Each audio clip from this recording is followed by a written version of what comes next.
טוב, אני רואה שאני בפנים. לקח זמן, אבל אני בפנים.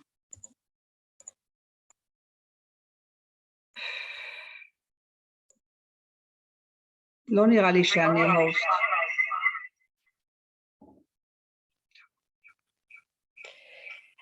היי דפנה.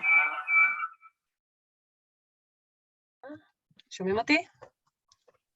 האמת היא שכן, אני שומעת אותך.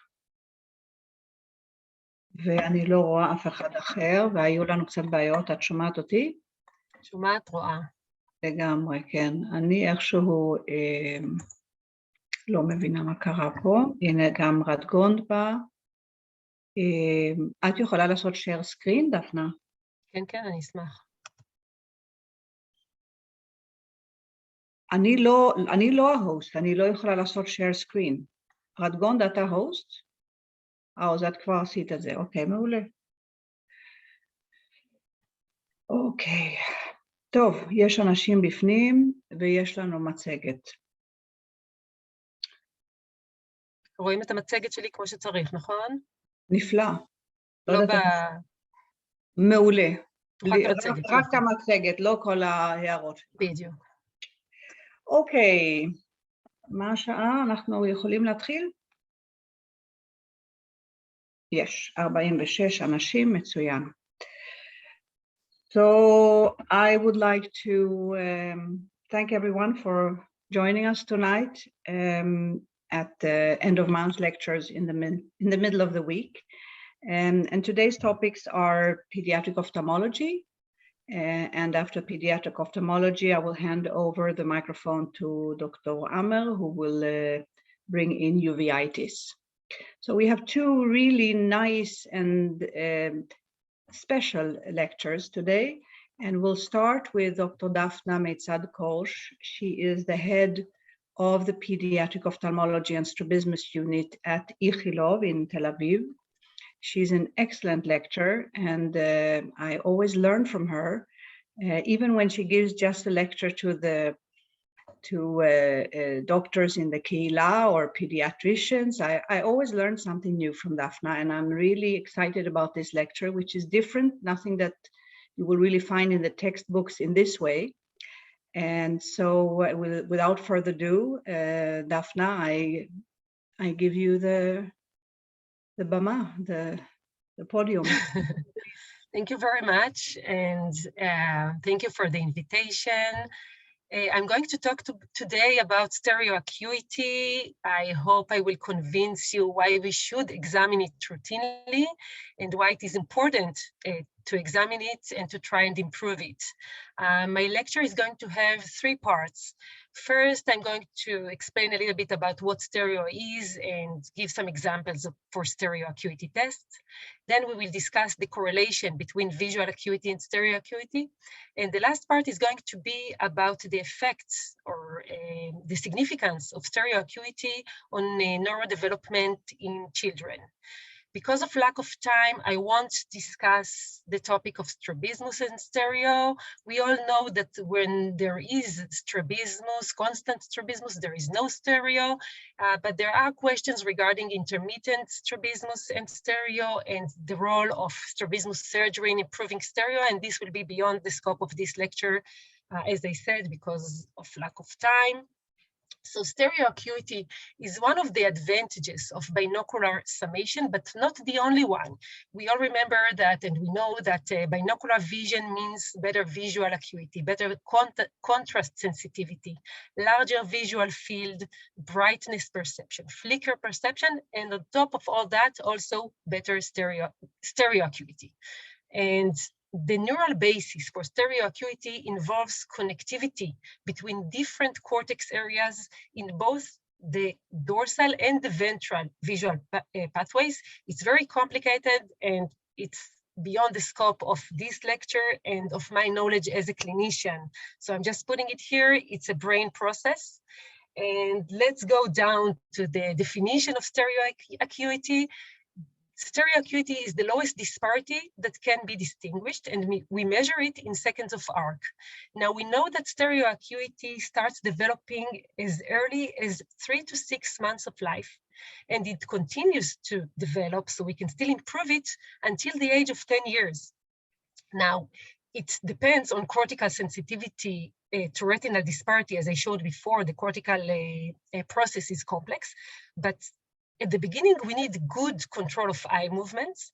And of course, we need good fixation, good vision in order to have stereoacuity.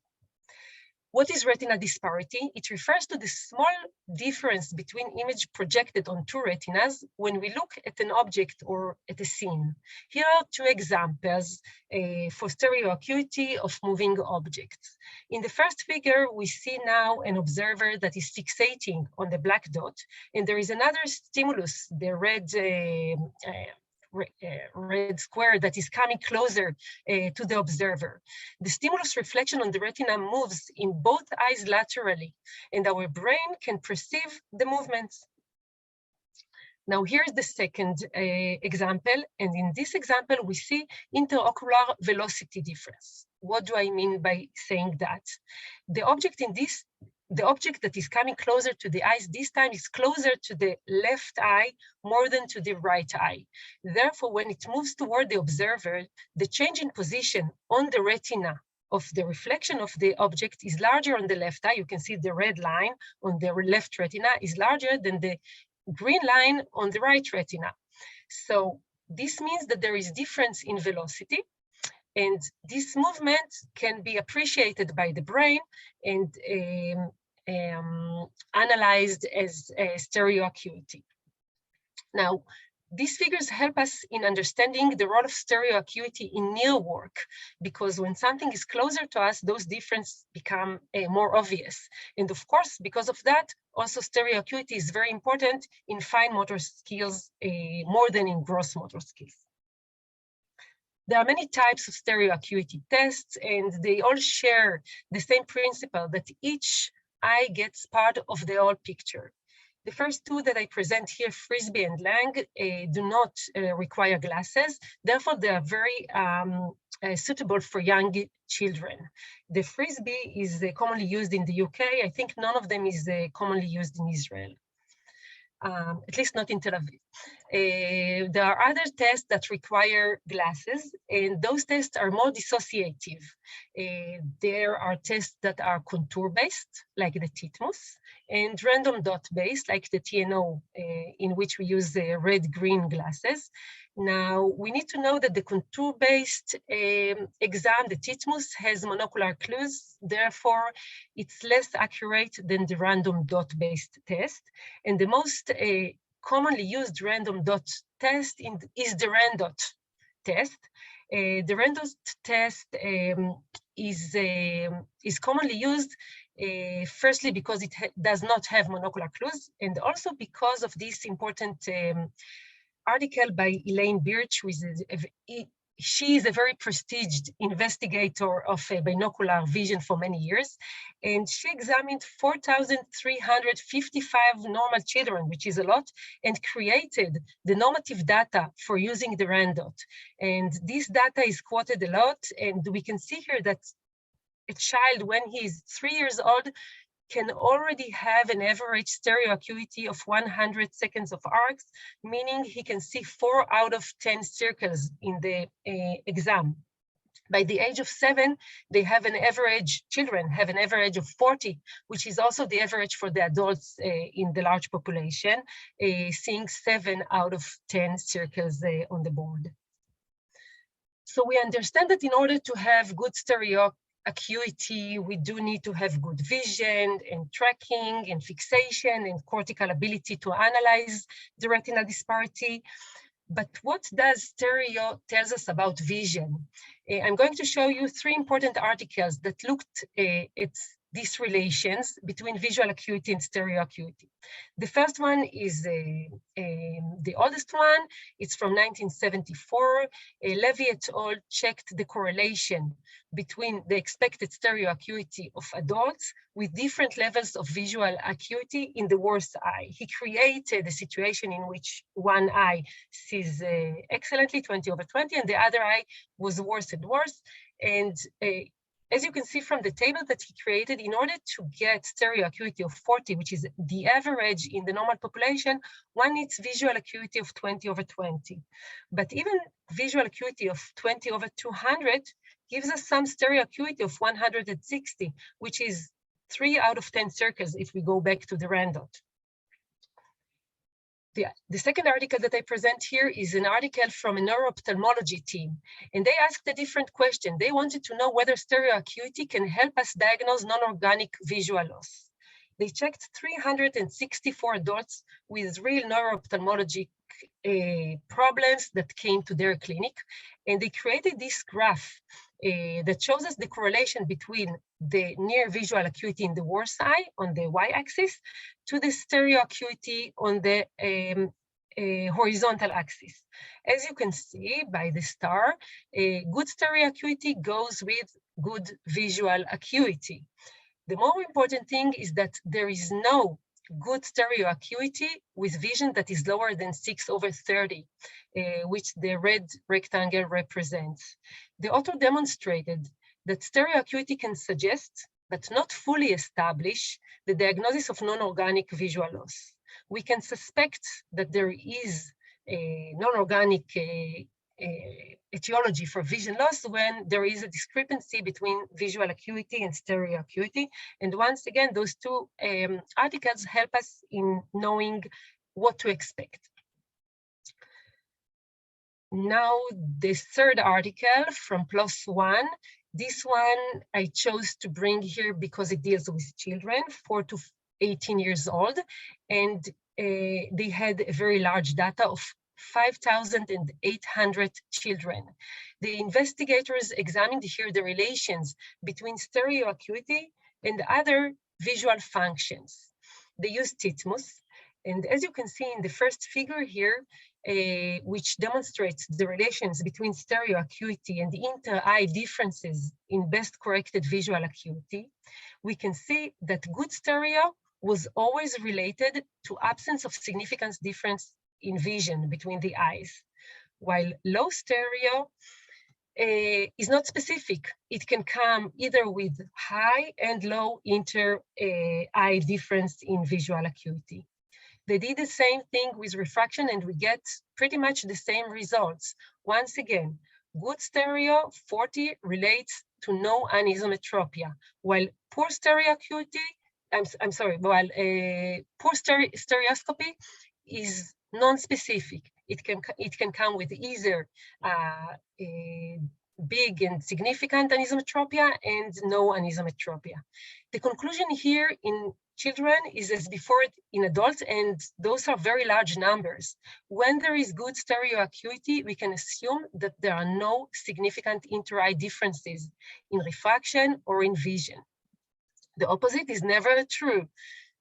Poor stereo acuity doesn't say necessarily that there is a refractive or a vision problem. Now, when dealing with children who are not always cooperative, and sometimes they're even malingering, they really want glasses, they can have a factitious disorder, they want the attention, and we are lucky that not all of them are very sophisticated. This can be very helpful for us. If we see low vision in one eye or in both eyes with good stereo acuity, it is reassuring for us and for the parents, and it can help us decide to avoid unnecessary workup. We can just call them again after a few months and check them again, instead of sending them to all kinds of imaging tests. But why is stereo acuity important? So it's not only there for us as another way to evaluate visual acuity. We understand that stereo acuity has binocular advantage, and we all know that at the top of the stereo acuity levels, it's qualify people to be pilots and to be better surgeons, and you cannot be a pilot or operate well without stereo acuity. But it's not only that. This article from 2016 of the VIP-HIP group, Vision in Preschoolers, Hyperopia in Preschoolers, for me is the most important article regarding stereo acuity, and the one that I quote most to parents. This group wanted to look at the relations between hyperopia and academic success at preschool kids in the US. The question was whether hyperopia affects academic success. So they took 4 to 5 years old children with moderate hyperopia that was defined as +3 to +6 diopters. And there was a control group of ametropic children, and all amblyopic, strabismic, myopic children were excluded. It's important to say that there were no socioeconomic differences between the groups, and they had 492 children who participated. They checked their vision, their refraction, the stereo acuity. Stereo was checked using random dot, which is very precise, as we said before. And all children also took the TOPL test. TOPL is preschool early literacy test that includes 3 parts: print knowledge, definition vocabulary, and phonological awareness. So here is the most important finding. Hyperopia that was greater than 4 diopters was statistically related to lower scores. Children with lower hyperopia also had lower scores compared to ametropic children, but it did not reach statistical significance. The greater deficit was found in the part of print knowledge, which makes sense because this is the part that needs reading. Phonologic awareness, for example, did not show any difference between the groups. Now, the table that I put here, table 8 from the article, is the table of the multivariate linear regression, and it brings us back to stereo acuity. In the regression model here, poor stereo acuity was the variable that predicted the TOPL score, and high hyperops with good stereo acuity performed as good as ametropic children. The true risk factor for low performance was the combination of hyperopia with low stereo acuity. And you get here the numbers, and the significance is on the right column. There are many more articles that look at the influence of stereo acuity on fine motor skills and neurodevelopment. Here, for example, children with either normal, poor, or even absence of stereo acuity were asked to perform some motor tasks, like placing beads over needle and pouring water, fixed amount of water. And the main conclusion was that stereo acuity, had greater impact on fine motor skills than amblyopia. And we all try to fight amblyopia all the time, but we never try to improve stereo acuity. We don't see it as a goal in our work. The second article here shows that stereo did not only affect motor skills or fine motor skills, but it also affects academic performances, reading, writing, math, and spelling between the age of 5 to 9 until the 3rd or 4th grade, which is a lot. The last article regarding this topic is this article that looked at children who were found to have, they were found in screening exams in school to have low vision in one eye. So they took all those kids and they performed some neurodevelopmental evaluation. They checked their balance. They checked fine and gross motor tasks, drawing, tracking lines, building with blocks. Everything was evaluated, and also vision was evaluated. And the conclusion, once again, is that stereo acuity and not impaired vision is the factor that predicts the performances in the tasks that require visual-motor integration. So we know that stereo is correlated with good vision, and we saw it affects the academic and motor skills of children. And the VIP-HIP group showed us that hyperopia together with low stereo is a risk factor for low scores in the TOPL test. Here I'm going to show you 2 articles that I don't agree with, but I thought they should be here because it's the PEDIG group. The PEDIG group, I think, is the most prestigious group of pediatric ophthalmology that investigate amblyopia in the US. And in 2019, they published those two works. They examined if there is a visual benefit, not academic benefit, just visual benefit for prescribing glasses for moderate hyperopia +3 to +6. They looked, the upper article looked at children that were 1 to 2 years old when recruited, and the second one at children that were 3 to 5 years old. And the endpoint was defined as vision or stereo failure after 3 years. So they waited 3 years without giving them glasses, and they had, of course, a control group that did get glasses. Now, they recruited not so many kids, only 106 kids in the first group and 84 kids in the second group, which for the PEDIG is not very impressive, I think. And they did not find any statistical significant benefits in prescribing glasses in both groups, not in the younger and not in the older kids.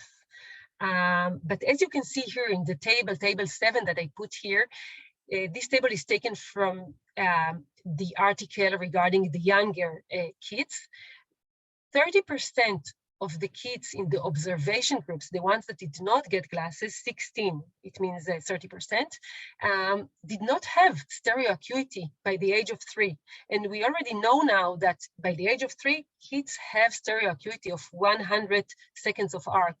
So it wasn't statistically significant, but since we know that moderate hyperopia with lack of stereo acuity means lower scores in preschool tests, I think the fact that they didn't get into statistical significance here is not good enough reason not to give glasses to children. And it's, I think, one of their limitations is that they did not look at the academic and motor skills of those kids and only on vision skills, which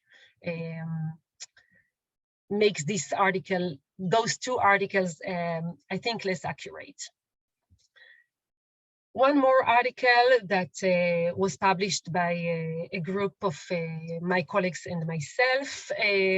We know that alignment, strabismus can affect stereo, of course, and we were talking a lot today about vision and stereo acuity. But in this article, we wanted to check also the effect of convergence on stereo acuity. This work was published in the British Journal of Ophthalmology 2020. We reviewed 2,200 cases of children aged 6 to 17. They were all examined by one examiner. It was Dr. Stolovich, private clinic patients.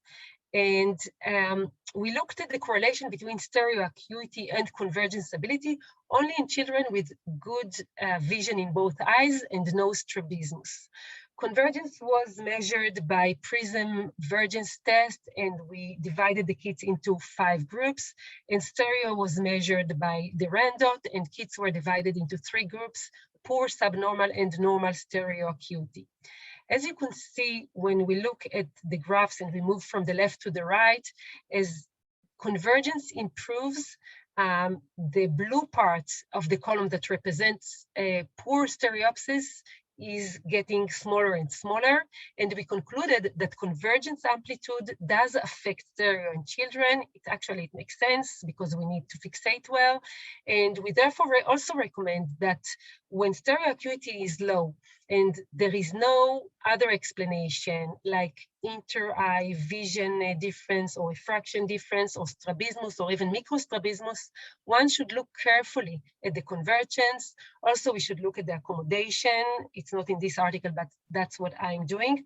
And if there is a convergence problem, it's worth sending those patients to an orthoptic treatment. So normal stereo acuity is reassuring, and it means good and symmetric vision. Stereo acuity exam can also help us in decision-making regarding glasses, especially in borderline cases of anisometropia or moderate hyperopia. we need to remember that since good stereo means better motor and academic skills in young age, if we explain that to parents, we can improve their cooperation with glasses. And when there is no 3D vision, we need to look for etiology. We won't always find one, but if we do find one, we can fix the problem and also maybe improve the stereo acuity. And that will be it. Thank you very much. Thank you, Daphna. That was excellent, really excellent. The big question is, of course, whether lack of stereo acuity or poor stereo acuity. You kind of threw it in there without discussing it, and I don't think we have a lot of time, but do you think that an intraocular surgeon needs good stereo acuity? Or can you learn how to do surgery without having a good stereo acuity? Well, that's a tricky question. I know that I have a good stereo acuity, and I always tell the interns that come during the stage time, check your stereo acuity so you will choose wisely your profession. I think it can be very frustrating for a surgeon, especially in a field like our field, to try and operate when he or she does not have good stereo acuity. Do you think differently? We have discussed this a lot in our department because there is really no rule that we cannot accept someone who doesn't have, and we don't check stereo acuity in our residence. The same with vision color, by the way. Yes. We don't check vision color, and in order to be a good ophthalmologist, you need good vision color. Yes. Color vision, I'm sorry. Yes, color vision. Well, this is something for us to continue to discuss. I'm definitely with you here that we need to give the glasses and not wait like in the PEDIC is stating that it's not relevant. I think that it is very relevant.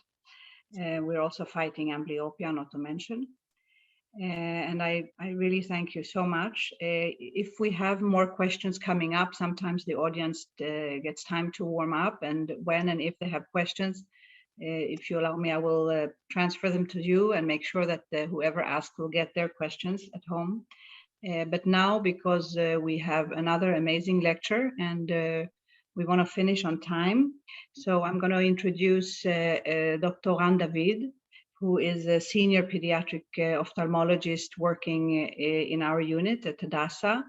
And he is a good friend and a great baker. So for those who want to know about cakes and cookies, this is on the side. Today is going to give us a really interesting other take on wiggling eyes. And I think this is a great lecture, not only for the residents, but for all of the senior physicians, because I think that we're going to see something a little bit different, and it's always exciting when Ran is giving his lectures. So I give you the podium. Ran, please. You have to unmute your microphone. And we do see your lecture, but it's not in a mode. Put your lecture in the mode of Hartzah, the whole slide, because now we see the small slides on the side. Now we don't see anything. Okay, we'll start again. Okay, perfect. So now we do see your screen, and we hear you. So you hear me good? You hear me well? Excellent. B'hatzlacha, Ran. Okay, so my presentation will deal with wiggling eyes, not always nystagmus. Okay, so I want to start with presenting 3 cases that I saw lately in the clinic. The first case is of a 1.5 years old girl that for few months had a developmental regression, and she came to our ER because of abnormal limb and eye movements. Taking the history, 2 months before, she was hospitalized in another hospital due to severe gastrointestinal infection, and she even was hospitalized in the ICU there and started with this abnormal limb movement. They thought that they suspected a seizure, and they start Kepra. So let's see. Can you show the movie again? I will show the movie, don't worry. I will make it even bigger, okay? So let's see the movie of the first case. Just a second, it will, okay. You all see it? Okay, so this is the first girl, and what we see, look at the eye movements. Okay, randomly, let's do it again. It's short, so look at it carefully. Random eye movements, conjugated, rapid.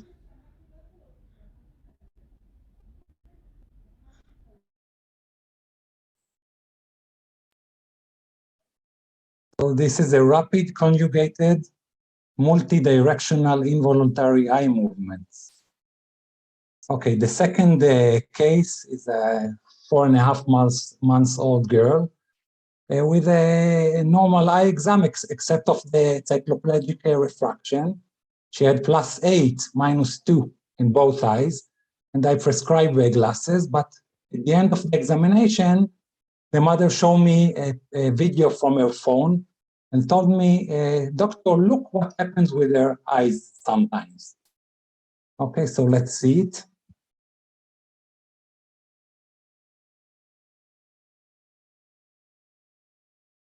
Okay, you see the video in a second? Okay. So look carefully because it's very short and quick. Look what happens with her eyes. Oh, you see it? Let's see it again. You able to see it? Now, look.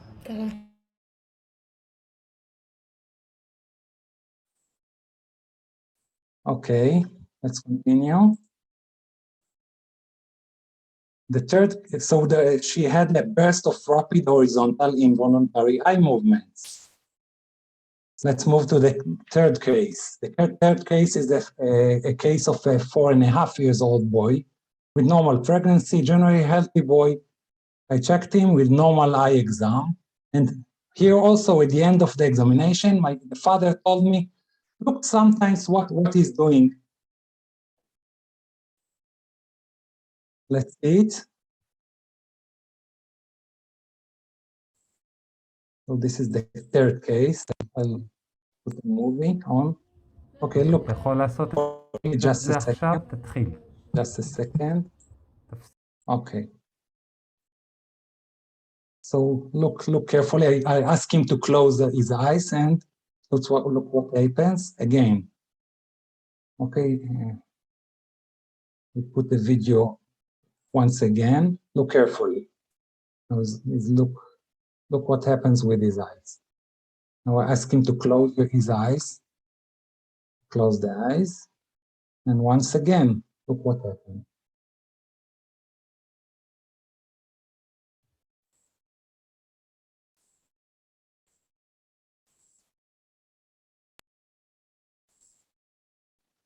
Okay, so we have here also a burst of rapid horizontal eye movements.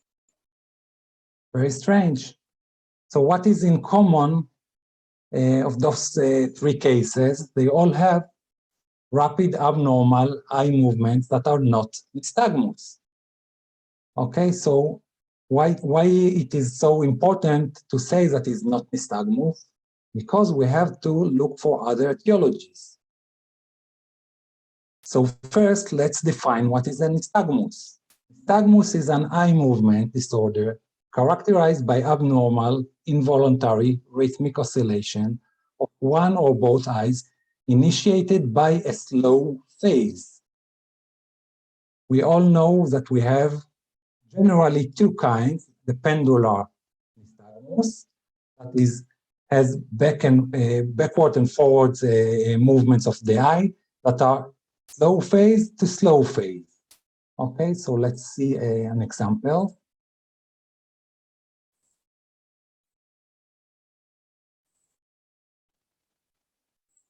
This was taken from the YouTube, but look at the eye movements that are slow, pendular, like a pendulum. Let's look at it again.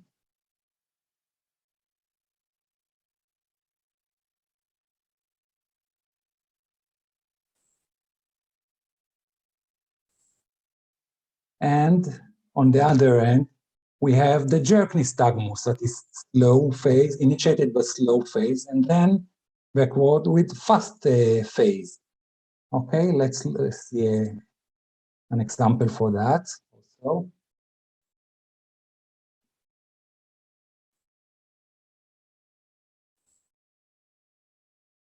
Let's run here. A second. Okay, look carefully at this boy, and you see the eye jumping slow and fast, slow and fast. It's very not so clear, but try to look it carefully. Okay, so this is an example of jerk nystagmus.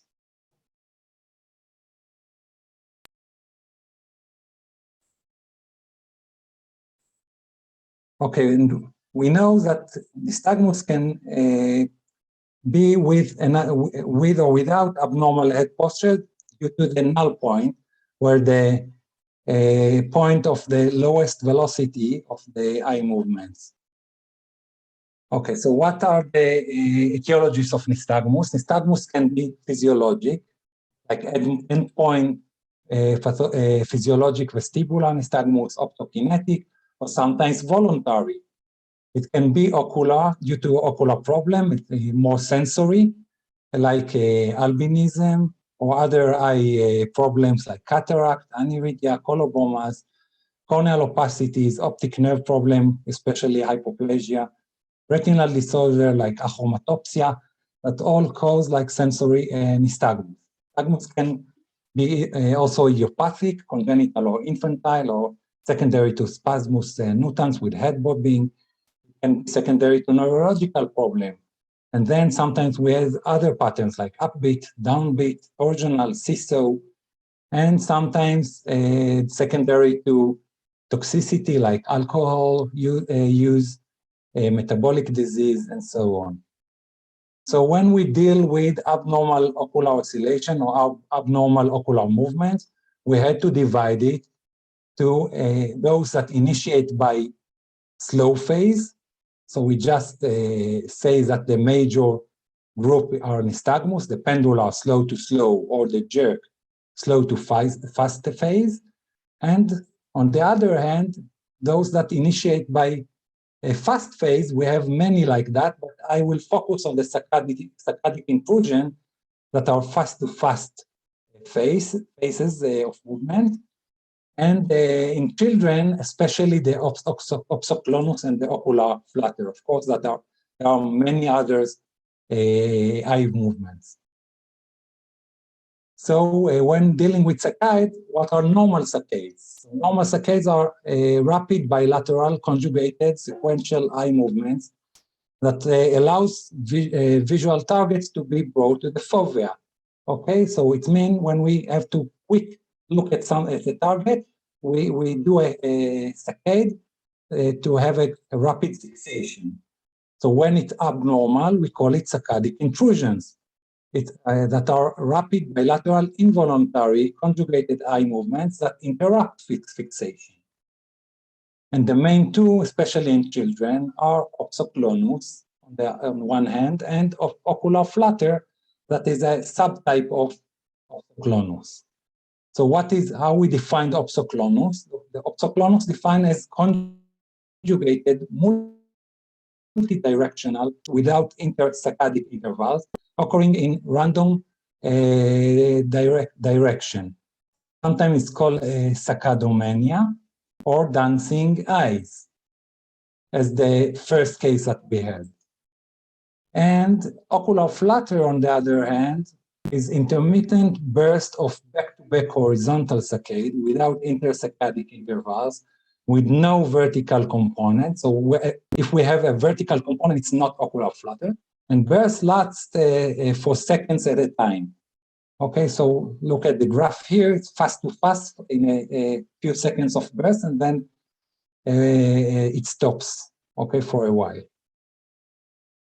So what are the etiologies of opsoclonus and ocular flutter? It can be malignant and even benign. What are the malignant etiologies? So we have to rule out first paraneoplastic or parainfectious diseases. In children, 50% of those with opsoclonus, there are underlying neuroblastoma that we have to think and rule out. In adults, it can be secondary to other cancers like small cell lung carcinoma, ovarian, or breast cancer. And it can also be para-infections, mainly viral illness that cause a viral encephalitis. If we have also a lip movements, abnormal lip movements, we call it opsoclonus myoclonus syndrome. And also when we have gait problems, it's sometimes called opsoclonus myoclonus ataxia. What are other external etiologies? It can be secondary to neurological conditions like hydrocephalus, head trauma, brainstem, or cerebellar disorder. In young adults, especially women, secondary to MS, or in more elderly people due to Parkinson. Sometimes it can be idiopathic benign. We have an entity called idiopathic benign neonatal ocular flutter. The main thought that the brain is still immature to stop the neurons that controlling the inhibition of the burst of the saccades, and with time it's resolved without any problem or any sequel. Okay, and lastly we have the voluntary ocular flutter. Some healthy individuals that can do it voluntary. So those are all the etiologies that we have to think. But as I told you, we should think about paraneoplastic syndrome, especially to rule out neuroblastoma, because in 50% of children with opsoclonus, there is an underlying neuroblastoma. While the vice versa, only in 2 to 3% of children with neuroblastoma present with opsoclonus. And interestingly, the presence of opsoclonus holds a better prognosis for those kids. The overall, we have to keep in mind that overall 5-year survival with neuroblastoma is about 70%, with a lethal disease, and we should not miss it. All children with opsoclonus should be ruled out for neuroblastoma. So what's the workups that we ask for neuroblastoma? First, imaging of the sympathetic chain, the neck, the chest, the abdomen, and pelvis, especially the adrenals. There are some special scanner, the MIBG scan, which is a special scanner to confirm the presence of neuroblastoma, and also pheochromocytoma. Okay, blood and urine catecholamine, the VMA, and we should ask for the VMA and HVA, the catecholamine levels. And if it's a parasympathetic, there are some autoimmune antibodies that we can sometimes look for, but for more of the cases, they are negative. And we also have a biomarker, the NSE, the neuron-specific enolase, that confirms the diagnosis. Differentiate the neuroblastoma from pheochromocytoma. We can monitor the effect of treatment and detect the recurrent disease with this biomarker. And still, if it's all negative, we have also to keep in mind that we should repeat evaluation after a few weeks or months to exclude occult neuroblastoma. So let's go back to our cases. First case of this 1.5 years old girl. We diagnosed it as opsoclonus myoclonus ataxia disease, and we asked the parent to be hospitalized for screening at our hospital, but they prefer to be hospitalized in another hospital because they are not living in Jerusalem. They prefer to be near to their house. But we kept on touch with this hospital, and they started the screening for the neuroblastoma. That the first screening was negative, the EEG was normal, but unfortunately, while screening, this girl passed away after a few days. And she was summarized as most probably post-infectious oxoclonus myoclonus syndrome, but I believe that probably it's occult neuroblastoma that we still didn't have the diagnosis. So this is the second case. So we prescribed the partial hyperopic correction, and with time she developed intermittent exotropia. All the screening, including MRI, were within normal limit. But over the next few weeks, the bursts and flutter were less frequent and shortened in duration. Finally, it resolved completely and disappeared. So we finally the diagnosis as a benign neonatal ocular flutter. The third case, this kid, he is doing it voluntarily. So let's see the video. I hope that you have the microphones. Let's see to share also the sound.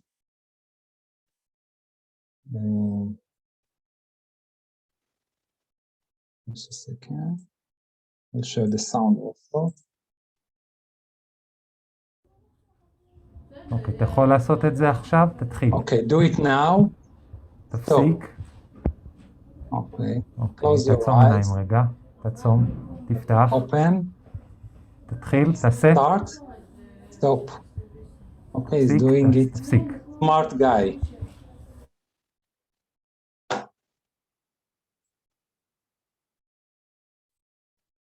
Let's go back to the presentation. Okay, so this is a voluntary ocular flutter, a healthy boy, a healthy, smart boy. So just to summarize this talk, abnormal eye movements are not always nystagmus. I see some summary letters from hospitalization, especially from a pediatrician. At every eye movement, they put the diagnosis of nystagmus on the letter. It's wrong. Okay, opsoclonus and ocular flutter can be benign or malignant. We call it benign only after ruling out a paraneoplastic constitution, especially to rule out neuroblastoma, and we should not miss neuroblastoma in those kids. So thank you for listening. Wow, thank you, Ran. This is really a very important topic and very difficult when we see these children and babies coming in with these unusual eye movements. It's really difficult, even when you make a movie and you look at it again and again, it's really difficult to see, is there a slow phase, is there only a fast phase, and what's the direction, and the kid is moving and the child and everyone is moving. So it's really difficult. I think you were really great at getting these small movies here to give us the examples, and definitely for all the residents and for all the other physicians connected to this lecture. We have to remember and rule out neuroblastoma, and it can be overseen, and we can get negative results. And I think that we have to push the pediatric teams to keep looking until we are 100% sure that this is really benign. Opsoclonus is not, for me, a benign disease. And I'm not always able to see the difference between myoclonus and flutter, definitely not during the first visit. And we don't have these beautiful recordings that we can look in the books to see, but not they don't come, next to the person. So I think this is really important. I don't know if any of our neuro-ophthalmologists, I see Michal Kremer I see, I don't know if we have any one of our neuro-ophthalmologists here who would like to say something with regards to this. I think that whenever you have a doubt, rule out. This is the main issue. Yes, I agree with you 100%. This is a very difficult. We have one baby right now that we are pushing to get the right evaluation and workup, and we hope that it will all be negative, but we have to be the ones pushing for it, I think. So again, if we have any questions, I see that the group is quiet, stunned. And so if there are questions coming up, you are welcome to send them in the chat or privately to me, and I will make sure that Ran and Daphna will give us the answers to these really interesting topics. Thank you very much for sharing, for being here tonight. And I will hand over the microphone to Dr. Amer, who is the head of uveitis. Thank you very much, Irene. Thank you, Ran and Daphna. Beautiful presentations and a great pediatric talk. And we always have also in our heart linked to the pediatrics because of all the uveitis cases that we see in children. I would like to share my screen. Do you see my screen?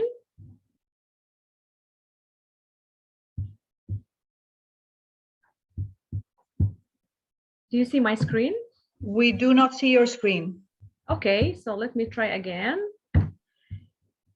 I think Ran left his screen. I mean, you should be able to get up now, right? Because no one else has their share screen, and then I will go again. Oh, now something is now happening. You see my screen, right? Excellent, yes. Good. Thank you. So here we go, uveitis people. We start the uveitis session.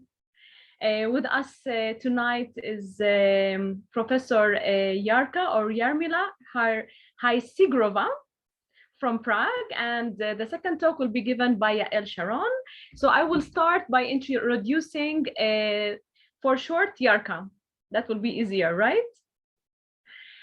So Professor Yarka Hajsigrova, she is now the head of Department of Ophthalmology at Charles University and General University Hospital in Prague, Czech Republic, and she will be talking to us about the impact of intestinal microbiota on autoimmune uveitis.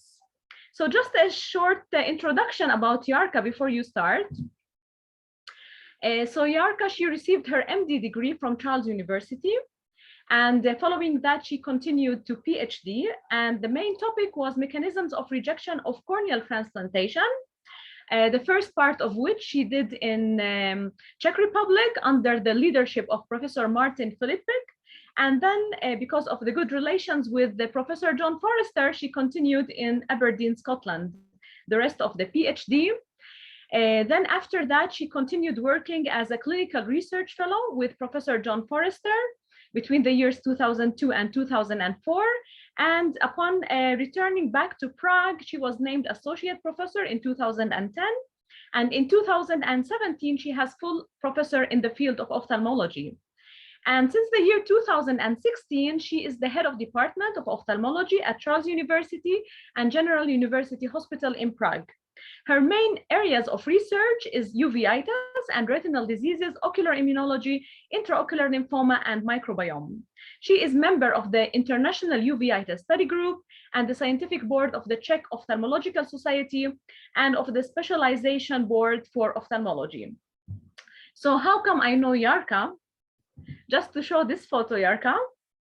So Yarka was a frequent visitor to Aberdeen. Every time she had some sort of vacation, she would come and visit Aberdeen, visit the people that she worked with during the years of the PhD, and visit the team of the university and of the hospital. And she joined us also several times during the clinic. And this is, you know, one Friday afternoon all together from many different countries, seeing patients and discussing the uveitis patients all together. And you see the big files. It was not electronic, right? Medical files. So we were all carrying big files and discussing them all together. So again, it's my honor and pleasure to welcome you, Yarka. I'm very much appreciate that you accepted the invitation, and we are looking forward to hearing about the impact of intestinal microbiota, which is actually a hot topic now in medicine in general, and its association with autoimmune uveitis. So I will just stop the share so that you can also share your screen.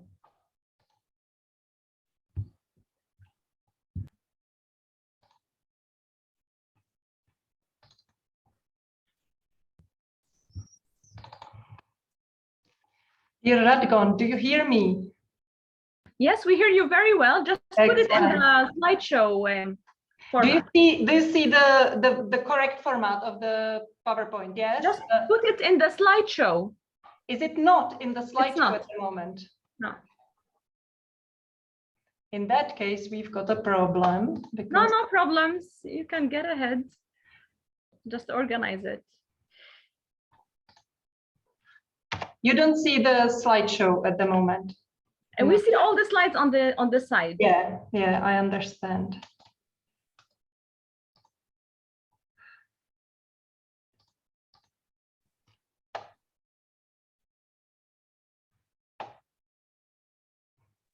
Yarmila, stop the share screen and start it again, choosing the first label on the left named screen, and then start the screen sharing of the presentation in slideshow mode. So I have stopped the sharing. Press the start sharing again, and choose the one labeled screen, not PowerPoint, screen.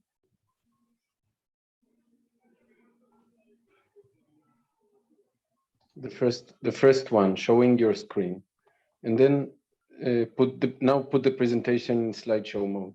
Is this correct? Precisely. Excellent. Thank you very much for your help. Good evening, ladies and gentlemen. First, allow me to thank the organizers for inviting me. That was very beautiful presentation. Thank you very much, Radgon. That was nice. It was quite a few years ago. And let me now speak about the intestinal microbiota, which is my very favorite topic, because in the last few years, microbiome and microbiota got into the field of interest of many specialists, even ophthalmologists, because disruption of microbiome dysbiosis became very important, because it seemed to be linked to many autoimmune, autoinflammatory, and even psychiatric and allergic diseases. First of all, just allow me to introduce the nomenclature, because microbiome and microbiota together, they actually describe the microbial colonization of the human body or its part. Microbiome itself is a combined genetic material, so it's what we get by the special diagnostic methods we've got at the moment. And microbiota or microflora is a complex ecosystem of all the living bacteria, archaea, fungi, viruses, and they contain beneficial but also pathogenic microbes. It is estimated that there are hundreds and maybe even 1,000 of species of bacteria, and they are mostly in the intestine as an intestinal microbiota. And it's very specific to each individual, and it's considered that in the intestine is about 70% of all the immunity. So it's a very important compartment which really drives our immunity. If we want to link microbiome to uveitis, first say that it's very rare, but we see it in our centers quite often.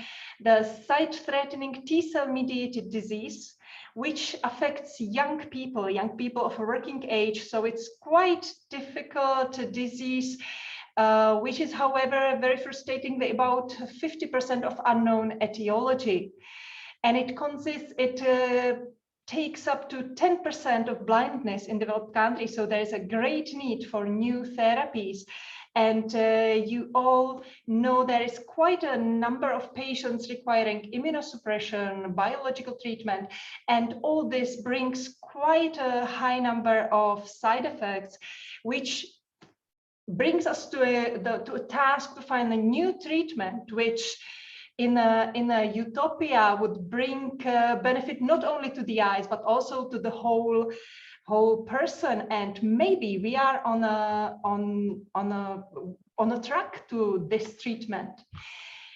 because uveitis is quite a heterogeneous disease, it's quite difficult to investigate because it's got anterior part, intermediate part, posterior part, it's infectious, non-infectious. So there were several animal models now for decades used to inquire about this mysterious disease. And the best for us, which we chose, was a mouse model of low-grade chronic posterior uveitis, which mimics the posterior uveitis of autoimmune etiology in humans. And we took this strain of C57 Black 6 mice and we give them IRBP subcutaneously to induce uveitis. But on its own, it's very weak. And you see the importance of bacterial products like complete front adjuvant, which contains heat-killed mycobacteria and pertussis toxin, which actually stimulate the immune system of the mouse so that you see uveitis in this. We examine the uveitis in vivo by clinical evaluation by color photographs, which we actually, you see otoscope here, light source, and a special camera where we take these photographs and you see healthy mouse fundus and very inflamed with optic nerve inflammation, vasculitis, choroiditis, and retinitis.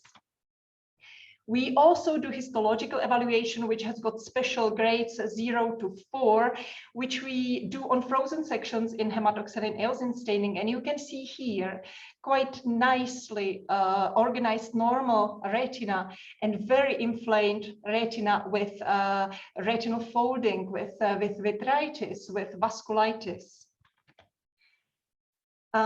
It's many years since there was a theory spoken that infections are actually a trigger for many autoimmune diseases. And there was also described that there might be some kind of microbiota influence. So there was Professor Forrester coming to me almost 10 years ago saying, look, Jarka, you've got this beautiful germ-free breeding unique facility in Czech Republic, which actually have got germ-free mice of many generations. That's quite unique because usually even one generation germ-free or multiple antibiotic germ-free mice are described, but this is a real germ-free breeding facility with luckily having even our strain of mice. And we actually used this to induce uveitis, being at that moment the first ones to try what's the germ-free environment doing to uveitis if we induce it by the sterile ingredients in a germ-free mice. Because at that time, experimental MS or rheumatoid arthritis or even inflammatory bowel disease have been shown to be decreased in a germ-free environment mice. And as a second group of germ-free animals, we took conventional mice and we treated them with broad-spectrum antibiotics. And what was our surprise to see that there is almost no clinical sign of inflammation in the mice in germ-free conditions, whereas conventional mice had quite a nice and high-grade inflammation. And that was shown in clinical score, but also in histological, and was highly statistically significant. When we analyzed the antibiotic-treated mice, the antibiotics were given 1 week before the EAO induction and then for the whole experiment. You can see a majority of inflammation coming between day 21 and 28. These are the conventional mice without antibiotics, and these are the antibiotic-treated mice. And you see how well preserved they were after we treated them with antibiotics. You can see it also here on the histological slides, and you can see it here statistically evaluated by histological score.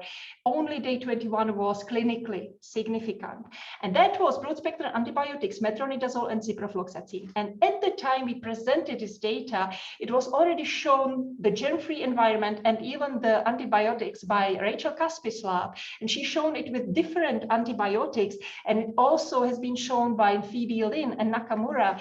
But they used different antibiotic cocktails, but the same, the one thing which was common for all was metronidazole. And we discussed this with Phoebe Lin, and she said maybe the metronidazole is the one which is making all the antibiotics work beautifully. So we did only metronidazole treatment 1 week before, and you can see here the combined antibiotics as before, and this is the metronidazole alone.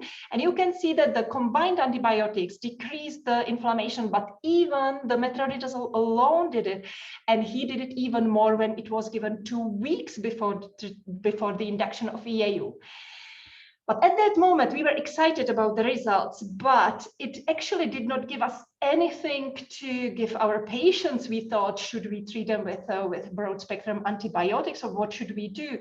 So at that moment, we thought maybe instead of canceling all the microbiota everywhere, maybe we should try to enrich the microbiota and try to do something which we could do to our patients. And we started at that moment absolutely crazy experiments by giving the mice probiotics. We thought this is nonsense. We started with giving them as the antibiotics 2 weeks before the induction. Then during then there was this induction of uveitis, and then we gave them for the whole course of the experiment, and then we evaluated clinically and histologically as before. And what was our real shock when we saw that on the 21st day, which is really the main day, there is almost highly statistically significant decrease of inflammation in the clinical score, very similar in 27th day, and this showed even on a histological pictures. And this was pre-treatment and treatment with Escherichia coli Nisle 1917, which is used clinically as a Mutaflor, as a SPC and FDA approved probiotic for inflammatory bowel disease. At that time, when there were probiotics uses, was usually Escherichia coli Nisle and Escherichia coli very, very close to Escherichia coli Nisle, Escherichia coli O83.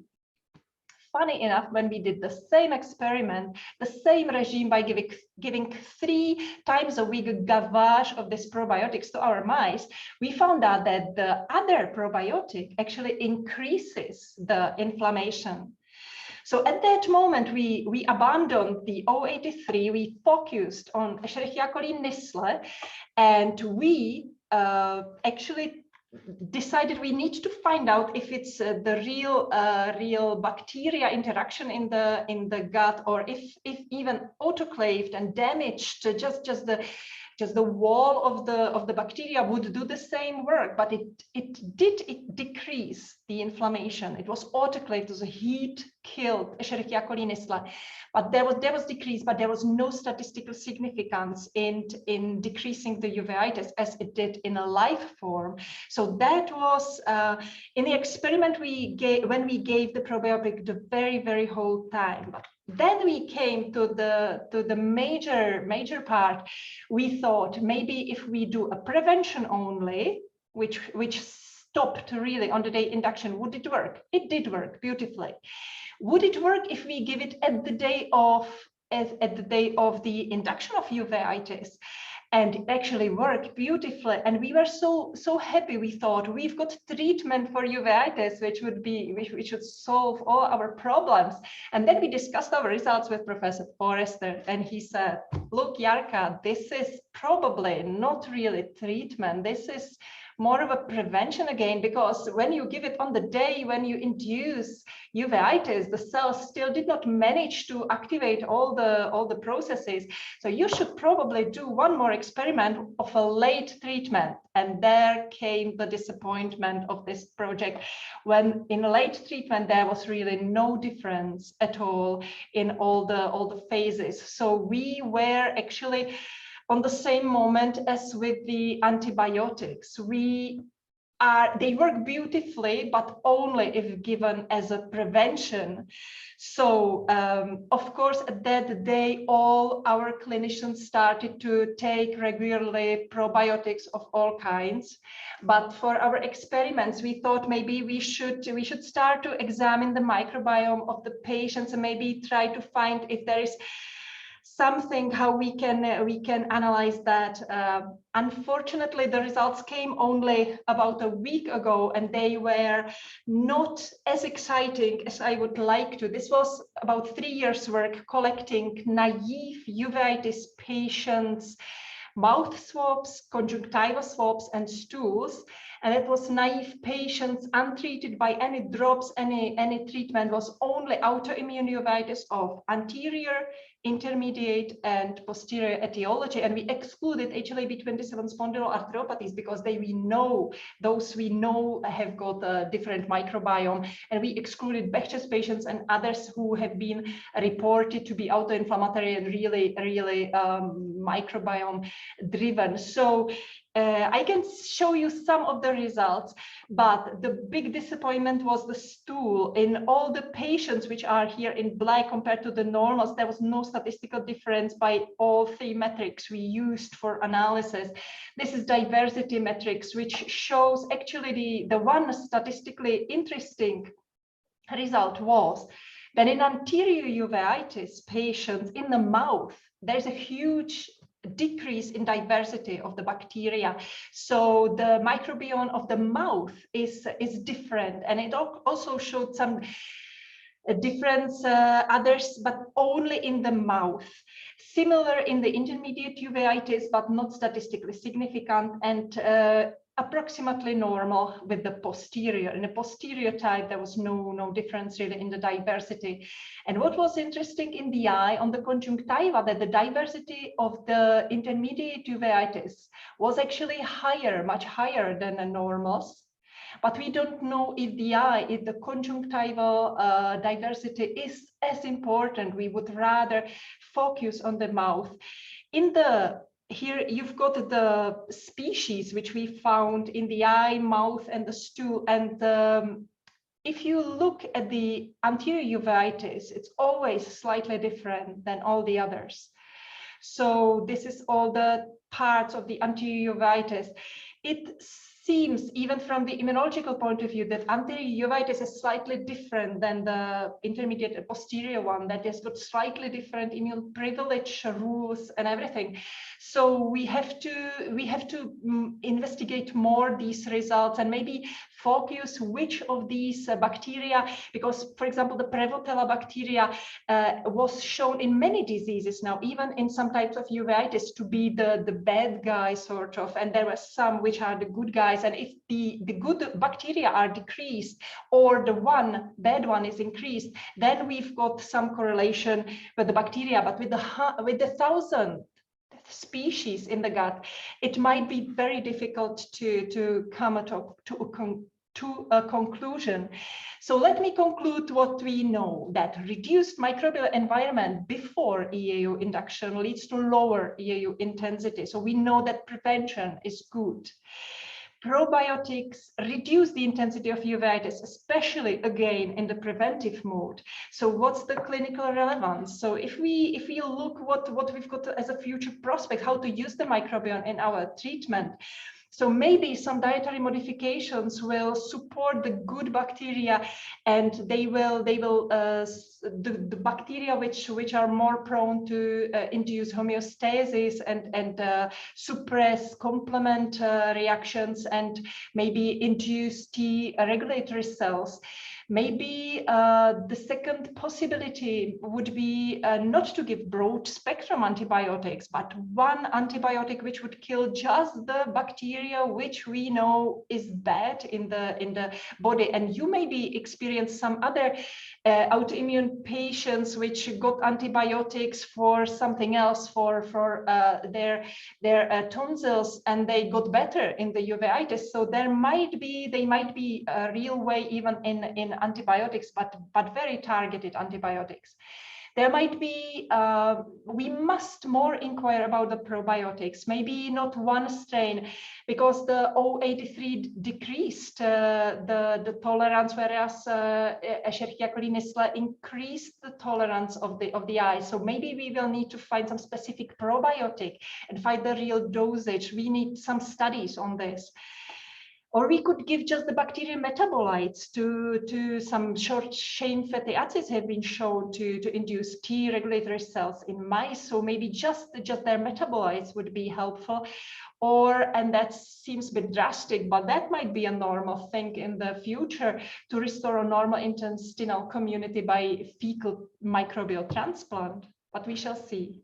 So I would like to acknowledge the work of my coworker, Professor Svoziukova, who is my long-term coworker, and all the PhD students who did the work. And I must thank again Professor Forrester, because he was in the back of all this immunity and research. And of course, the labs, especially the gnatobiology and the microbiology lab of Professor Plaskalova, Hogenova, and Mila Kverka. Thank you very much for your attention. Thank you very much, Yarka. Beautiful presentation. So you introduced to us this topic of intestinal microbiome, and who would think that, you know, whatever happens in the intestine is related to the eye health. But of course, we know uveitis people, we know about this because we've been treating patients who have IBD, intestinal bowel disease, and we know about the occurrence of different uveitic entities, and we know about the association with the rheumatoid arthritis and other conditions. So from your results, you show that basically the benefit was when using these probiotics in a preventive manner rather than in a therapeutic manner. And here comes the question, because, you know, how would you just guess who's going to be the patient coming to you and start the treatment on a preventive basis? So what would be your you know, advice to patients or, you know, people who present to you with a family history, you know, saying that maybe they are more prone to develop uveitis? So would you give them like this type of, you know, advice regarding the improvement of the intestinal microbiome? Thank you for this question. This is exactly the problem. We don't know who will come with uveitis. But there is one chance that if you've got already patient with uveitis and he's got long periods of quietness, of remission, maybe to start probiotics at that moment will actually harmonize the intestine and will not come with another attack as soon, or the attack will be much lower. That would be my hope for at least for the anterior segment patients, or for maybe some of the posterior uveitis patients like Behçet, who come through periods of remissions and acute attacks, but there is this clear interval of no activity in between. That would be at the moment my only sort of suggestion. But the problem is what probiotic to use. That's what I see much bigger problem. It's not tested at all, and there is so many over-the-counter probiotics which contain many lactobacilli and other very good for us probiotics, but they might actually not help at all, because seems to be that some probiotics switch some results and some probiotic different ones. So. And very interesting results regarding the microbiota of the oral cavity that you've mentioned, because, you know, we always read in the literature about the natural history of Behçet uveitis.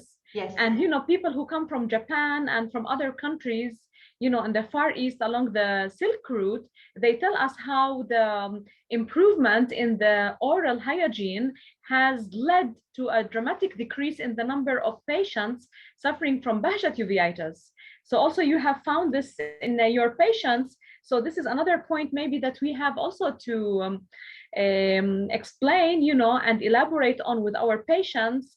And maybe also smoking has a role to do with this. I don't know if you looked into this, if whether your patients were smoking or not, because maybe also smoking by itself, it changes the nature of the oral cavity microbiota. And we know that smoking in our patients, you know, is a risk factor for poorer improvement with the treatment. So I mean, this is another thing that we have to take into consideration. Excellent, thank you. And I wonder, Yes, sorry, please go ahead. Just wanted to say that it's a So fascinating... Michal is with us. She's also on the panel. Michal, here you go. It's a fascinating topic, really. Wonderful talk. And the whole research is really fascinating. I do tell my patients that maybe in 10 years, we will give them fecal capsules, but that we don't know yet. Because there is such a great awareness of the whole idea of food and types of food and allergies, and people come with their own, with their own observations, and I never discard them. You say, if it works for you, that's fine. I cannot give my own contribution because we don't know yet. And I believe we need to come up with like a multinational, multi-centered study to collect, because probably the results will come somewhere if we have enough samples. It's such a huge matrix of different types, that only with really huge number, and huge numbers we're not going to have, but definitely not if we do it by separately. We need to come up with some with some project of doing it, of collecting samples and try to see whether we can do something about it. Yeah, this is excellent idea, and I think it's in the air. It must come, because already the IUSG under Professor Tierhut started some microbiome sarcoidosis project, which is multinational. So it definitely it's in the air. It will come. And maybe we should take like different diseases separately and look at their microbiome before we start treatment and after we start treatment, and see what changed. Maybe this will give us, the direction of which microbiota changes with treatment. So maybe this can give us also clues to I absolutely agree. And actually, this project already started in other specialties. In our Charles University, there are several projects in multiple sclerosis, even in lymphoma, and they are comparing before treatment, after treatment, and they want to check from the microbiota if the patient reacted well to the biological anti-cancer therapy, if it was something predictable in the microbiome. It's fascinating. So let's put all of us a grant to the European Union and try to see whether we can collect. That would be Thank you, Yarka. Beautiful presentation. Thank you very much. Thank you. Hopefully you will stay for the second talk. So I would like to present now the second speaker. So with us also tonight is Dr. Yael Sharon. Let me put her on the...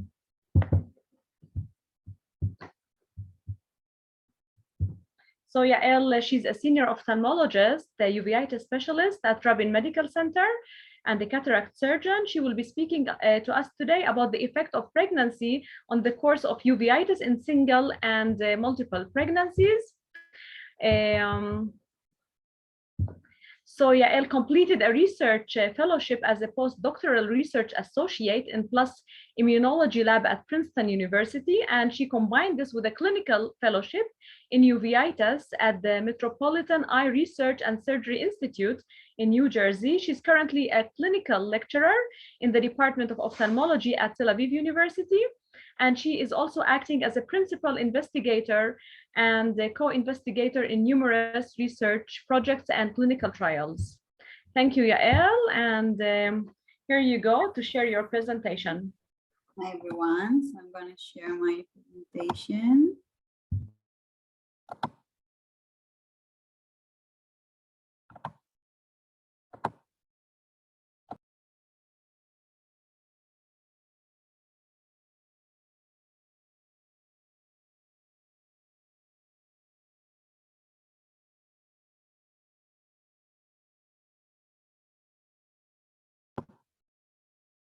So you see also the notes, right? Yeah, it's not, slideshow. Okay, just a second. בכפתור למעלה יש את ה-display settings.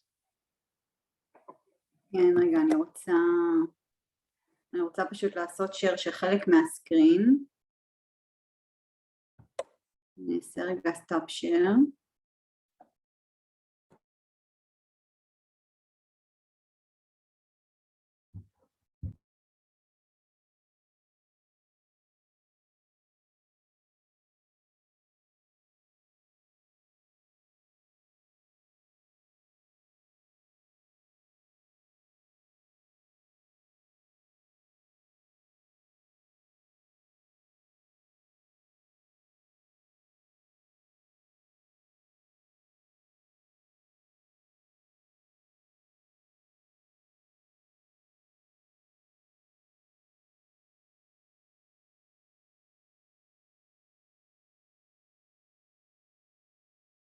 Perfect.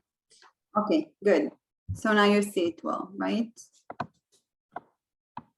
Okay, so thank you for inviting me for this talk. So I'm gonna talk about the effect of pregnancy on the course of uveitis and in single and multiple pregnancies.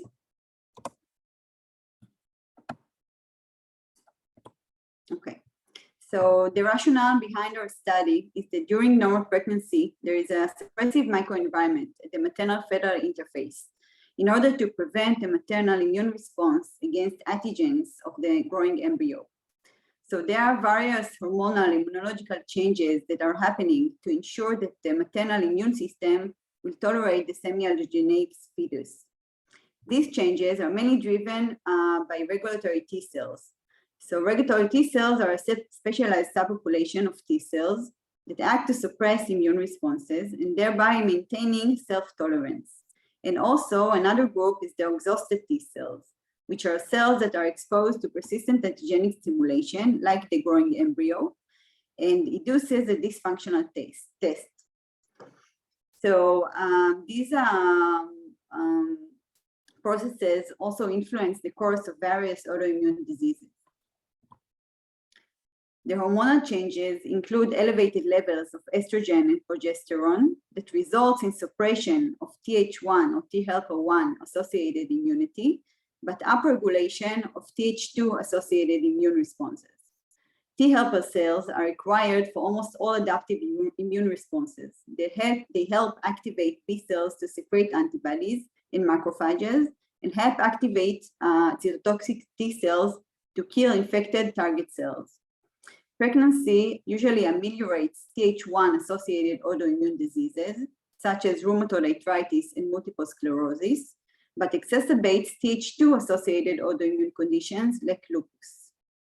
The regulatory T cells that I mentioned earlier demonstrate phenotype plasticity, so they can switch between a tolerant or aggressive phenotype in another mechanism. So as you can see here, when there is upregulation of Th2 and downregulation of Th1, we have normal pregnancy.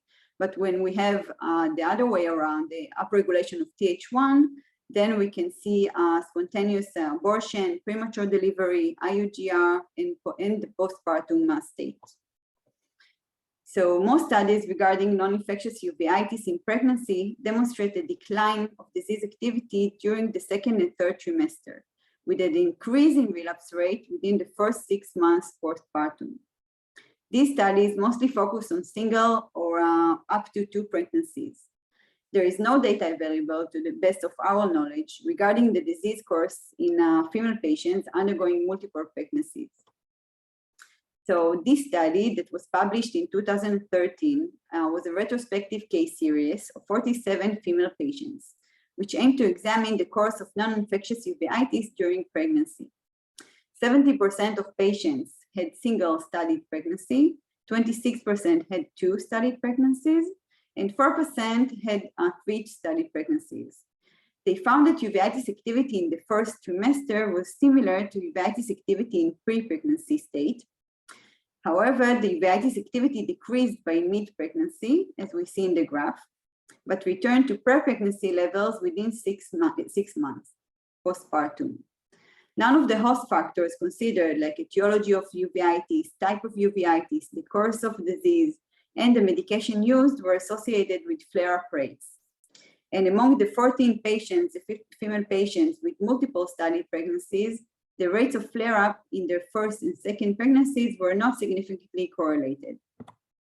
Another study, another retrospective one of 50 women with non-infectious uveitis that mainly focused on disease activity of different entities during pregnancy. So as we previously saw, a flare-up within the first 4 months of pregnancy was common, with a rebound in activity within 6 months of delivery.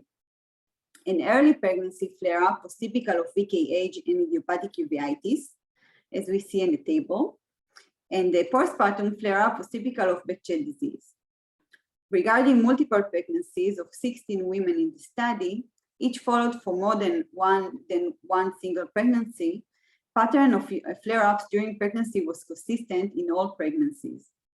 Judging by the duration of the flare-ups and the route of corticosteroids chosen, there was a consistent pattern to the severity as well.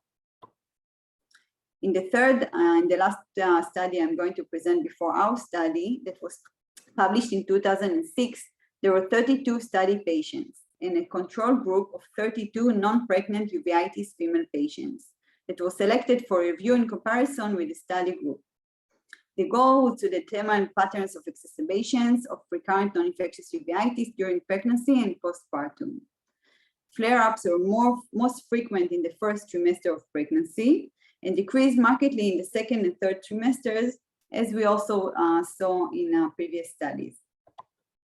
So our aim was to explore the effect of pregnancy on the clinical course, outcome, and treatment in multiparous women with uveitis. It was a retrospective study taking place in 2 tertiary medical centers, in Rabin Medical Center and Hadassah Medical Center. Included were women with a history of non-infectious uveitis and pregnancies prior to and during the disease course. Disease activity and severity 1 year before pregnancy, during pregnancy, and 1 year postpartum were recorded, as well as patients and disease characteristics. The main outcome measures were number of flare-ups at pre, during, and post-pregnancy, including the rate and severity, as well as development of ocular complications and medical and surgical therapies. So the cohort included women with a previous history of non-infectious uveitis predating their pregnancy. Inclusion criteria were age 18 and older, women, of course, non-infectious uveitis, and at least 1 pregnancy during follow-up. Patients with less than 6 months clinic follow-up, missing or incomplete data, and patients diagnosed with infectious or traumatic etiologies were excluded. So this table shows the demographics and disease characteristics of the patients. Included were 32 women, 70 pregnancies total, with a mean of 2.6 pregnancies per patient. The mean follow-up time was 6.5 years. The most common uveitis types were anterior and panuveitis, 31% each. 11 women had a single pregnancy, 12 had 2 pregnancies, and 9 had 3 or more pregnancies. The highest number of pregnancies for 1 woman was 9.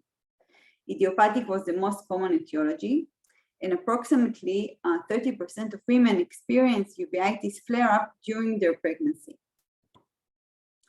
As we observed in previous studies, flare-ups were more frequent in the year before pregnancy, at first trimester, and postpartum, but markedly decreased during the pregnancy, on the second and third trimester. With a higher flare-up rate in the year pre-pregnancy were more likely to experience a flare-up during their pregnancy. And also the rate of flare-ups 1 year postpartum was higher in women who experienced a flare-up during pregnancy compared to women without any flare-ups during their pregnancy. In this figure, we can see the severity rate on the y-axis, and on the x-axis, different time points, 1 year before pregnancy, first trimester, second trimester, third trimesters, and 1 year postpartum. We see that the severity of flare-ups was worse pre-pregnancy compared to flare-ups during the pregnancy itself and at 1 year postpartum. The severity of flare-ups in the 1 year postpartum was worse in women who experienced a flare-up during the pregnancy compared to women without flare-ups during their pregnancy. When compared to subsequent pregnancies, the severity of flare-ups were higher in the first pregnancy. Immunomodulatory agents were used in the majority of patients, 66%, most commonly azathioprine, Imo-1, and adalimumab. No difference was observed in the number and severity of uveitis attacks in women who were either treated or not treated with immunomodulation. So to conclude, pregnancy period appears to have a protective effect from uveitis attacks and severity of flare-ups. The first pregnancy seems to behave differently from subsequent pregnancies in terms of disease severity. Women who had active or non-controlled uveitis before pregnancy have higher disease activity and severity during pregnancy as well. No difference was observed in number and severity of attacks in women who were either treated or not treated with immunomodulation. So while it might be a sensitive topic to address, it is essential to understand how the course of uveitis may be influenced by pregnancy. The past perception that women with autoimmune diseases should avoid pregnancy due to increased risk of maternal and fetal complications and also death has been radically changed due to new epidemiological and basic research data. Also, the management of these women with neuroimmunomodulation and biologic agents during pregnancy and breastfeeding periods significantly improved the prognosis of both the mother and the child. However, data of uveitis clinical course during pregnancy is scarce. This question is of high importance as it can influence our follow-up and treatment protocols in women of childbearing age. Thank you. Thank you very much, Yael. Very important topic and very practical also. So as you say that the woman improved during the second and the third trimester, so do you think this will have an influence on the way that you manage your patient? Like would you start to taper off the treatment since you know that maybe during the second and the third trimester, you know, they will have less severe attacks, or would you keep them like stable dose of medications all throughout the pregnancy until the period of the postpartum period? How would you, I mean, when you look at the results of your study, how would you translate this, you know, into real life? How would this influence your decisions?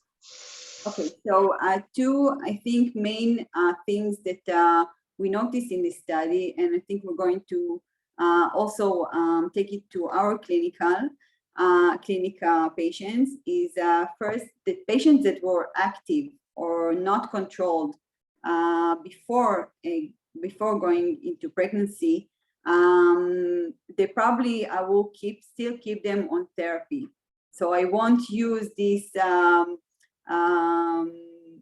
quietness that we expect during pregnancy, because we know these patients were also very active before their pregnancy. So that's one point. Second point is, as we saw that the first pregnancy, the flare-ups were more severe than subsequent pregnancies. So I think that a patient that has her first pregnancy, I will treat her differently than one that has that she's on her second or third pregnancy. So these are two, I think, main issues that will probably change the way or guide us the way how to treat our patients during pregnancy. And Yarka, can you tell us, how do you manage your pregnant patients? Thank you for the opportunity. I actually I would actually like to have a question, if I can, rather than answer. Do you think from your results that if I've got active uveitis in a second and third trimester, is that a risk factor for the pregnancy? From your point of view, it would seem that maybe there is some kind of switch towards Th1, which is considered risky.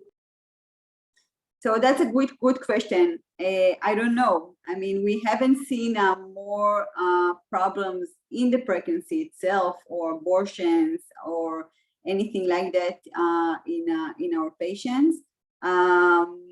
We didn't directly examine that, but all the patients that we looked at that they were pregnant, they didn't have any issues during their pregnancy. But that's actually a very good question. It's interesting to maybe take a look at it even deeper to see if there is any correlation. Exactly, because I have got just very few, but it's from my memory, 3 very highly pregnant women coming with HLA-B27, very severe hypopion uveitis, and they delivered normally. But I wonder if they actually were at higher risk and we did not know it. Yes. The question is whether they were controlled before Yarka. Were they controlled before? Were they on any systemic treatment? Or they were not on any systemic. They just had periods of activity and periods of remission, and they came in their 3rd trimester with very severe uveitis, and it was 3 I can remember in last 15 years. So I wonder if these, because we really usually don't see pregnant women, so I wonder if these were special somehow in this department. You know, we see lots of pregnant women. We actually, you know, follow pregnant women, and with the recent immunosuppression that we use and with the biologics, we feel pretty safe, you know, with the medications. And, you know, before any woman going into pregnancy, we would like very much to hear the opinion of the teratologic center. You know, many times we know the result of the consultation with the teratologic center because we have, you know, we are treating women in the age bearing group, right? So, but we also want, you know, to reassure the ladies who plan pregnancy. So we want them to see that the medications that they use, you know, are pretty safe. And I can tell you that I had a few patients with Behçet uveitis, very severe, that they continued the whole pregnancy under dual or triple immunosuppression. So even cyclosporine, Imuran, and now adalimumab, we feel pretty safe. Although that we also have sometimes, you know, recommendation to discontinue the adalimumab, you know, after week 16. But actually, you know, I had to extend it to some patients with, you know, affected one eye. I mean, you know, one eye had poor vision, and so they were basically with one functioning eye. So we had to continue the adalimumab until late in pregnancy, and they delivered healthy babies. We of course give them lots of caution about the life attenuated vaccines given to babies during the first 6 months. But I know also from the gastroenterology clinic that they also give sometimes their patients this caution of not using the adalimumab after week 16. And then the patients reactivate very badly. I mean, the flare-up of the IBD itself can have an adverse effect on the fetus with regard to IU, you know, intrauterine growth retardation and maybe other complications. So I think with the recent medications, we know which immunosuppressives, you know, are pretty safe during pregnancy. Before we did this study, but what we had from the literature, and this also really reassured us that intuitively we would say to patients that it's better to be controlled before pregnancy. And now we see that, I mean, it's a relatively small cohort, but still it reassured us that that would be a good advice to have them controlled before pregnancy. And usually we do not reduce, I mean, even though the 2nd and 3rd trimesters are better, we don't reduce the treatment because of the flare-up postpartum. So we probably we keep them on the lowest dose we can, but still keep them almost all through. And even the gynecologists now with the anti-TNF, they're more liberal in getting them almost all through pregnancy, more towards like not more like week 25 or 30, and sometimes even later. There is always a possibility to put them on a little bit more steroids. So I would keep them quiet and not reduce any medications unless there is a good reason for it. But if not, just be prepared and have them come into clinic in about 2 to 3 months after having the baby, just to make sure that they're okay and they're not activating again. Yeah, I totally agree. I mean, keeping them on a tiny dose of prednisone, let's say 5 or even less than 5, for the whole period of the pregnancy is much better than, taking the risk of having a reactivation and a flare up and then increasing the dose to 60 milligrams, so we want to pass this period safely and quietly. We can always use also intravitreal or Ozurdex, keeps us exactly this bridge of 2 to 3 months before we need to go. We can go back to immunosuppression, so that works also fine.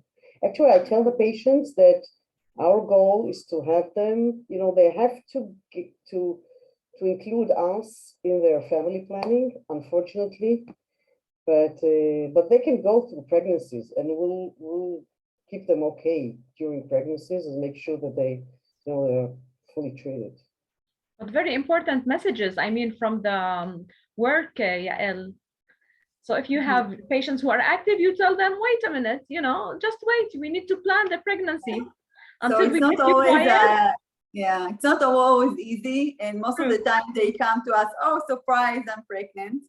But at least we know that if the patient was really active, we know to take a closer look and see her more frequent and stay on treatment. Sometimes it's hard to convince them to stay on the treatment when it is safe and it's important for them to continue it through the pregnancy. But most of the time we get along and they agree with us. So. And also one more point, as our first line of treatment is methotrexate, that then we always have to tell them, if pregnancy is somewhere in the near future, so let's plan something else in the beginning, not having you were saying so. Yeah, I just wanted to ask, have I understood correctly that you give Ozurdex at some point even to pregnant women? Yeah, because it's in the SPC that we mustn't, and we really want to, but it's written that it's contraindicated in pregnant, and I think it's absolute nonsense. Yeah, but it's written in our regulatory really? things. Wow, that's surprising, because actually it's a very good choice for pregnancy. Yeah. Is it in your country regulation? It's a country regulation? It's a country. It's in Czech. I will need to inquire if it's it must be our Czech Republic thing, because it's in the information of the drug which comes with the drug. It's contraindicated in pregnancy, and I think it's absolute nonsense. So we did not give it voluntarily anyone with, but we very often wanted to. Yeah. Maybe you should, approach the company and try to convince the regulators, that it's to change this, because you use it and it's safe. I think it's absolutely safe. It's better than give 5 milligrams of prednisone, to be honest. That's right. Yeah, I think it's much better to use it than use systemic steroids if it's an option. Yeah. Definitely. Thank you. I am encouraged, and I will inquire. So I think we come to the end of our session. Thank you very much. I would like very much to thank Yarka, to thank Yael, to thank Michal for joining the panel, and hopefully we'll meet next year. I don't know, in person or in Zoom, but hopefully. So good night. Thanks very much. Thank you very much. Thank you, and good night. Bye. Thank you. Thanks.